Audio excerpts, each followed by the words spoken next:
Morning. I thought for a minute I was going to get to talk about my favorite colors are blue before the spring came up there. So, hope everybody's doing well. My name is Todd Upchurch. I'm the immediate past president at USPTA Southern, and happy to be here this morning.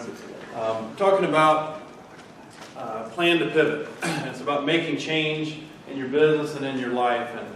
And I just spent some good time with some good folks, and I told them I was going to totally change my presentation this morning. But basically, with the pivot, we sometimes feel like this in our business, right?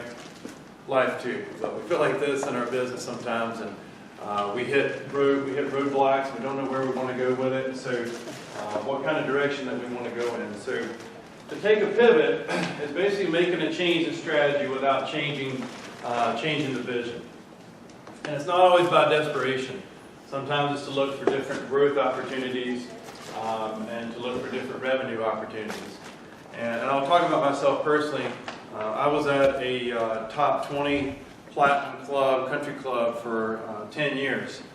But the last couple of years there, I was making great money, working a whole lot, and had some job satisfaction, but wasn't seeing my family a whole lot, and just needed a change in what I want to do. I knew tennis was still the path for me, but I needed a different way to get there. So some of the things I'm going to talk to you about today are when I left that job in the company that we started called Serve It Up Tennis Academy, and kind of what we're doing since 2010 till today. So I've been in the business for 8 years, but making that pivot and being able to move through there.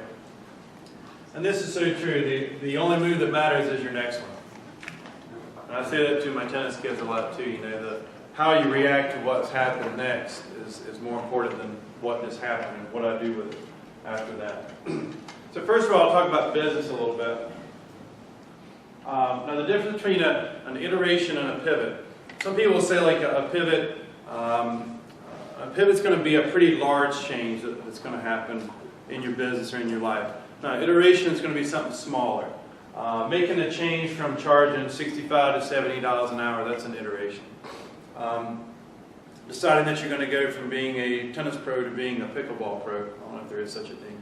But to change one or the other, that would be a large pivot in your life. So we see the difference definitely between the two.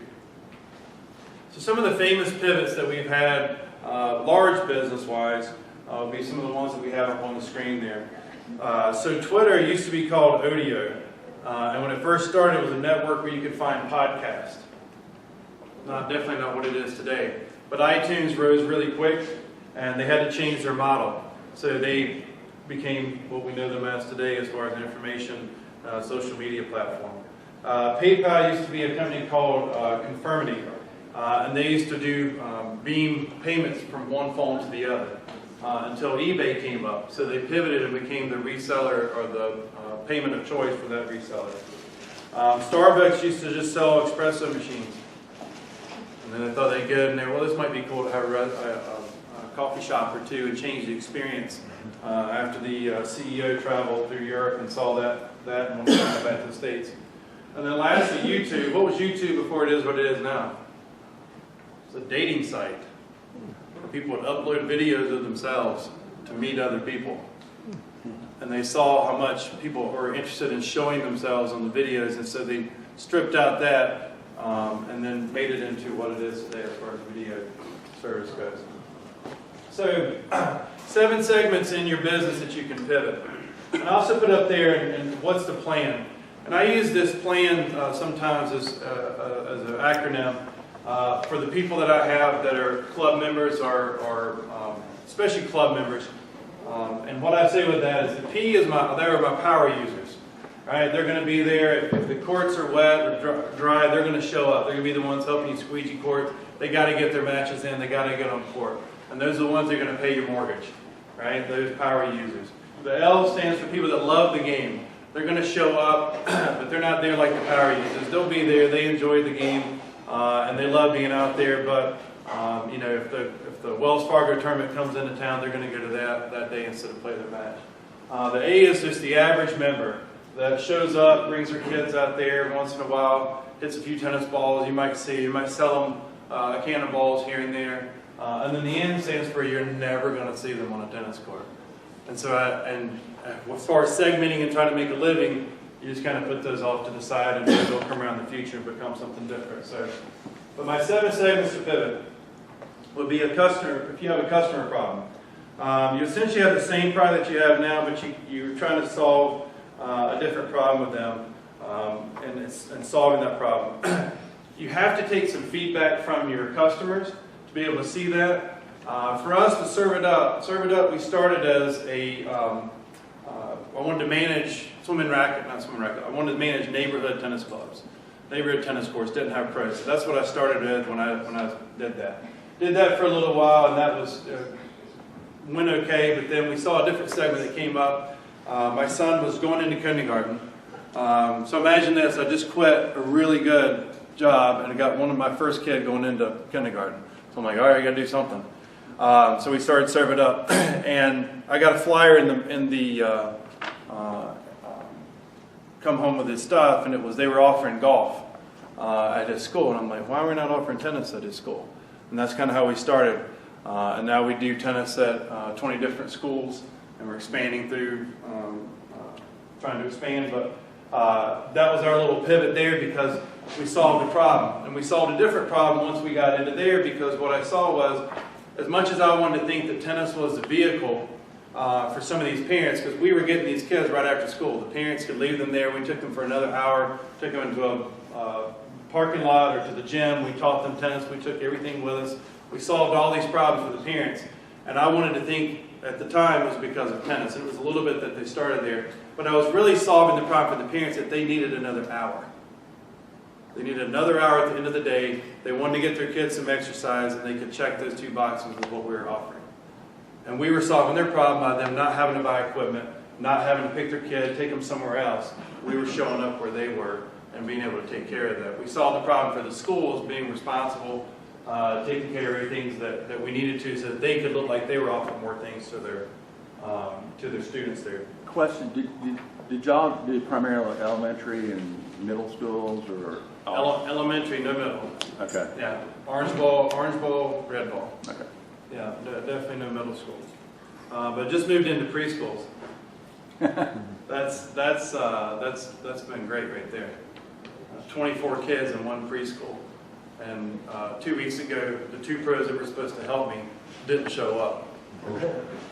So I ran 24 kids by myself, and it was a blast. We had a good time. And the parents didn't even complain because we just ran. It was great. It was great. It's the longest, shortest 30 minutes of your week right there. So, market segment. This means that you take your existing product and you solve a similar problem for a different set of customers. So once we saw that this was working in one school, we expanded to other schools. And we're able to solve that problem for other folks there. Sometimes it's technology. When I first started this, I was sending home flyers and then taking in checks, and they would get checks to the office, and they would have to get those, and I would put those together and then have to do all that other stuff, and it was just a pain in the rear end. And so I spent 2 weekends working the entire weekend and build our first website so that I could take payments online. We used PayPal. Take everything online to make it easy, all assimilate the information. It was much easier for them. The office liked it because I was solving their problem because they were losing payments. That was my money, and then they were also, one of the schools was seeing all the money come in. They're like, oh, we need a piece of that. We want 25% of everything that's coming in. I'm like, well, we're going to be here 75% less then. And so we pulled out of there because it was, the margin at that time wasn't as good as it is now. So we solved that problem with the website. Product feature. You pay close attention to what the real customers are saying rather than what you think rather than what your projections are. With the country club, every October I wrote a nice pretty budget for the next year. And maybe that went, maybe it didn't go. I can draw some really sweet charts about how much money I'm going to make next year, but the projections are one thing and what really is going on is the other, and you've got to pay attention to those market segments. So you've really got to follow your numbers so you know how to make those changes in there. Looking for other revenue models. What I started doing on some of the schools was that the kids wanted to practice after they left school. So the third session, we did 5 sessions a year. So the third 6-week session, I offered them, along with their class, offered them that they could buy a racket all for one price. And I ordered the right size racket, and I took it to them to the school and gave it to them and had their name on it and threw they came in the bags. We used Wilson rackets, and we put a couple extra red balls or orange balls pin in their age in the bag, give it to them. It's like Christmas in September. It was awesome. But we were solving that problem because I needed them to practice at home.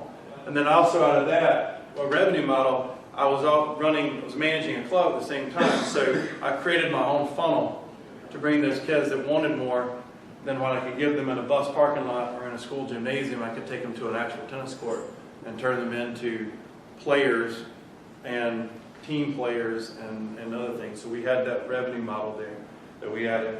Product versus services. Bundling everything together, make sure that you've got both sides of that coin. And then major competitor. Who is my major competitor in the schools? In Charlotte and most of the country, it's soccer shots, not tennis. I compete with nobody else is crazy enough to go in there and haul all this equipment in the back of their car and drop it off and set up nets and take all the balls in there. I don't have competitors in that space. I have competitors with soccer shots, chess club, art clubs. That's who I compete with. So I got to make sure my product is more conducive to the students. So we make sure we've got other things in there that we can do. And I'll say, don't be stubborn or blind when you need a much-needed pivot. Listen to the customers, and you got to embrace the praise that you get and the criticism equally. You can't just be blind to what needs to change. All right, 7 ways that you can kickstart some growth. And I'll cut through these because I want to make sure I get to the end. This is all the business stuff, and I'll go through these a little quicker here. Strip down the solution to get to the key feature. Keep it simple, right? Add the grabber feature to make your solution stand out. My superpower in tennis is that I love teaching 4 and 5-year-olds. Love it. 3-year-olds even better. You give me the player that wants to go play D1, I'll find another pro for him. That's not my stick. I wanted it to be. I wanted to attach my name to somebody really cool that was going to go play maybe pro somewhere. That wasn't my thing. My thing is dealing with these little kids. My real thing is working with Special Olympics kids. That's even better, but that's a whole other topic. But that I found out that my little niche, and that's where I kind of stayed inside of. So find your superpower, the little grabber thing, and stay in there.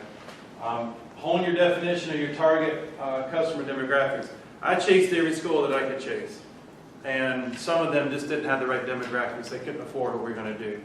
And some we went in because I wanted to get in there so bad, offered them scholarships. And we were in there longer than we needed to be, and we were losing money in some schools. So as much as I wanted to be every place, I couldn't be. Just the money wouldn't allow me to do that. Switch to a more attractive and lucrative business model. That's what I did when I switched from being. It took me a couple of years, but I was able to get back to where I was when I was at the country club. But it did take that, and you're only as good as your last lesson. There's no salary in that. That salary is nice at the country club. There's insurance and benefits. That's nice at the country club, but I was not happy. You got to end up being happy there. Change your competitive positioning, and then use technology platforms for solution. I did that with the website there. And then adapt to emerging customer need or pain. I will solve the problem for the parents and being able to take care of them. All right, so I'm going to show you a little bit about personal pivot here. And this is a great little quote. The difference between school and life. In school, we're taught a lesson, given a test, and in life, you're given a test to teach you a lesson. I think this Tom Modest, the one that has Motel 6 commercials. I'm not quite sure. I think that's the same guy there. But anyway, when you need to do a personal pivot. And all these things right here, that's what was happening in my life at the time with the country club. Waking up to go to work is a big chore, Some days you're just tired, I get that. But if it feels like it's every single day, you need to make that pivot in your life. Spending more time working on your side project. I was working on, at the time, X Point. Remember Mark McMahon was doing X Point Sports? I did that with him for a little bit while I was trying to run the country club. And so I was thinking about that more than I was the country club. But I pivoted out of that too. You spend more time on the side hustle. You're watching the clock all day long. you have trouble sleeping. That's always been my guide. If I can't sleep at night, then I've got stuff that I got to deal with. And I sleep pretty well most of the time. But if I can't sleep at night, I know that change needs to happen right there, because that's my major thing. You're short with the people that you love. And that's a major thing, because you're not happy in one little piece of your life. You need a little pivot. You're there. You're not satisfied professionally, and you're simply doing it for the money. Again, getting that nice paycheck on Friday was good. I was super happy to do that, but I definitely needed a change. So pivots happen all the time. This is what it felt like when we first started out, trying to take control of things. But what I will tell you from here is that to be bold, to take some risk. You're not guaranteed tomorrow at all. No one is. I went to a really good faith and formation meeting this morning that Jeff Hollis was running, and it made this talk even more important for me, because we all go through some struggles in life, and we all go through things that they really suck sometimes, and we're not. We thought we wanted this job that we had to go for, and then we're glad that we didn't get it. Or there's things in business that are going on that we really need to get through. But taking that step forward and just accepting what's going on right now and moving through it, and then finding different ways that you can stay in there. Tennis has always been what I wanted to do. I could change and go do something else. I'm sure that I could sell, XYZ or cars or whatever. I'm sure I could do that. I wouldn't be happy. It's not what I want to do. But I know that it's tennis, and I'll probably switch again. And I'm already switching again. I'm starting to look into tournament software and stuff, and doing other things. But it's always back to the tennis in there that we try to do. But being bold and not being okay with always being comfortable. You got to get out of your comfort zone sometimes and take those. So that's my takeaways for the day. If you want to talk to me, I'm here all weekend, or you can get a hold of me at either one of these. That's my cell phone. I always pick up. I'm usually awake. I don't sleep that much. I went to bed this morning at 2, got to 5, so I don't sleep a whole lot. So if you want to call me and talk, if you're in the middle of a pivot or need a pivot, or I can share about how things were changed for me, I'm happy to do that. But I really appreciate the opportunity to talk to you this morning. Thank you.